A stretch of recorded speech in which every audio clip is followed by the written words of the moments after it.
ناسیۆنالیزم ئازادی بۆ تاک دروست دەکات کە من لەگەڵیان، بەڵام من سێر ئێسقان دژی ئەوەم کە ئازادیەکەی ترم لێ دەسێنێتەوە کە کورد بم، کە بە کوردی قسە بکەم، ئازادە کولتوریەکەم لێ دەسێنێتەوە، ئەوەم لێ دەسێنێتەوە من شار بە کوردی بنووسم، من بەرەمە کولتوریەکانم کوردی بن، من دەبێت بە عەرەبی بنووسم، بەرەمەکەشم وەکو سەلیم بەرەکات عەرەبەیی خۆی دەزانێت، بۆ دەبێت سەلیم بەرەکات عەرەب بێت، هەر لەبەرەوەی بە عەرەبی نووسی، بۆ دەبێت قاسم ئەمین عەرەب بێت، خۆمان ئێمەوانەی بە عەرەب نووسیویان ئێمە لەسەر خۆمان حسابی ناکەین.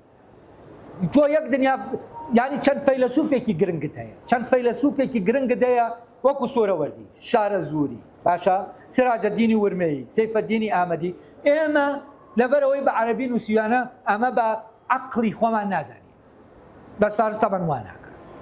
فارس سەدرا بە عەرەبی نووسیوەتی، باشە، میرداماد بە عەرەبی نووسیوەتی، سۆرەوەردیش دەکا بەی خۆی بە عەرەبیش نووسیوە.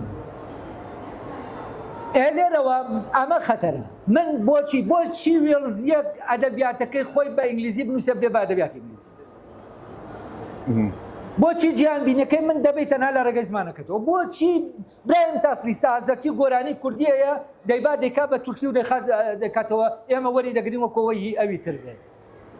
ئەمە بۆچی وابێت؟ بۆ دەبێت ئەم زۆڵمە کولتوریە بکرێت. من تا سەر ئێسقان جەنگیان کولتورە دەکەم و یەکێک لە جیاوازی بینی من و ڕۆشن بیرەکانی دوای ڕاپەرین ئەوە بوو ئەوان ئەم جەنگە کولتوریار گرنگ نەبوو لەلایەن. تەنها وڵاتی تاک بەلایەنەوە گرنگ بوو و ئەوان ئیشیان دەکرد لەسەر تاک و ئیشەکەیان باشە و من پێم وایە دەبێت خەباتیش بۆ تاک بکرێ، لامان کاتیشان بەرگریە لە بەرامبەر کولتورا بەردەوام. ناسیۆنالیزمی عەرەبی بە ناسیۆنالیزمی کوردی جواب دەدرێتەوە نەخێر. ئەوانە ئەمە سەیر بێ. بۆچی؟ چونکە ناسیۆنالیزمی عەرەبی ئەحمەد شەرعە کە ناسیۆنالیزمێکی شەرعیە، ڕەوایەتی هەیە لە زۆر ئەتیادیە بۆ ئەوی تر ئەم کەسە جۆلانی ئەحمەدی جۆلانی بیکا بە ئەحمەد شەرع و شەرعیەتی بداتێت تۆ قەت و عامکە لەسەر ئەوەی قبوڵ ناکەی، بەرگری لە زمانەکە دەکەی چی تر نا. دەمەوێت بە زمانی خۆم بە کوردی بخوێنم. ئێستاش لەناو ڕۆژاوا هێشتا کۆر جەنگەکە لەسەرەوەیە چۆن ئەو خوێنە کوردیە دایان ناین بێت. ئێمە جەنگمان لەسەر کولتور کرد. لەبەرەوە مۆدێلەی لە دەوڵەت کورد دەیەوێ، من پێم وایە دەبێت ئازادی کولتوری و ئازادی مۆراڵیشی تیابێ. یعنی من بە زمانەکەی خۆم دەتوانم تاک بم. بۆچی تۆ ئەمە کردووە بە مەرج؟ من ئەگەر زمانەکەی خۆم ئەگەر زمانەکەم لێ نەسێنیتەوە، کولتورەکەم لێ نەسێنیتەوە نابم بەدا. من دەتوانم کوردیانە تاکە کەس بۆ لێم دەسێنیتەوە. دەی ئەو دایناوە ئەڵێ تۆ ئەگەر لێت نەسێنمەوە نابی بەتاک. ئەمە وانە.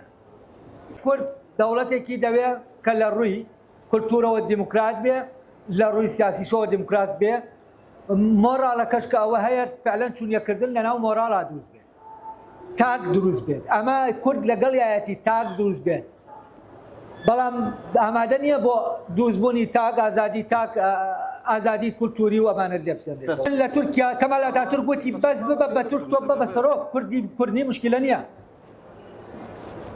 باشە، ئێمە تورک مافی دەوڵەتی تورکی مافی یەکسانی بە ئێمە دەداوەکو کرد بۆ کوردێکی کرمانج.